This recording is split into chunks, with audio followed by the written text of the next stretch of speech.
Hello and welcome to Thought for December the 5th. Our readings are Job chapters 6 and 7, Micah chapter 2 and Hebrews chapter 12. And our thought is, that we may share his holiness. Hebrews chapter 12 provides a sequel to the challenging 11th chapter on faith, which provoked our thoughts yesterday.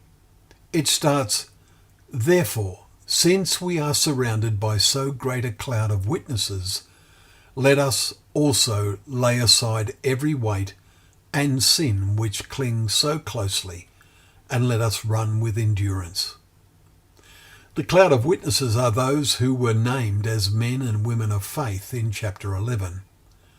None were perfect, but they grew in faith. They were made strong out of weakness. Chapter 11 verse 34. As well as seeing their example, our ability to endure is made stronger by looking to Jesus, the founder and perfecter of our faith, who, for the joy set before him, endured, we read in chapter 12 verse 2. The Greek word for looking is a special word. In the New English Bible, for example, it renders it as our eyes fixed upon. And this attitude of mind is further emphasized in the next verse. Consider him who endured from sinners such hostility against himself, so that you may not grow weary or fainthearted. Paul, assuming he is the author of Hebrews, then writes of the essential value of discipline and quotes Proverbs 3 verses 11 and 12 in verses 5 and 6. "Do not regard lightly the discipline of the Lord, nor be weary when reproved by him. For the Lord disciplines the one he loves." And then makes this inspiring point in verse 10. "But he disciplines us for our good, that we may share his holiness."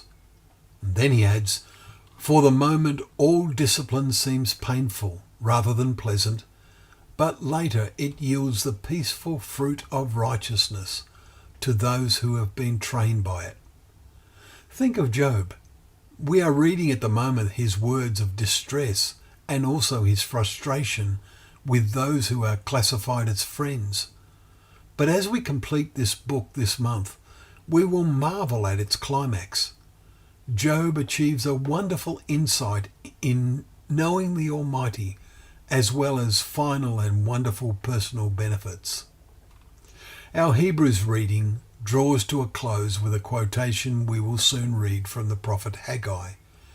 "Yet once more I will shake not only the earth, but also the heavens." Verse 26.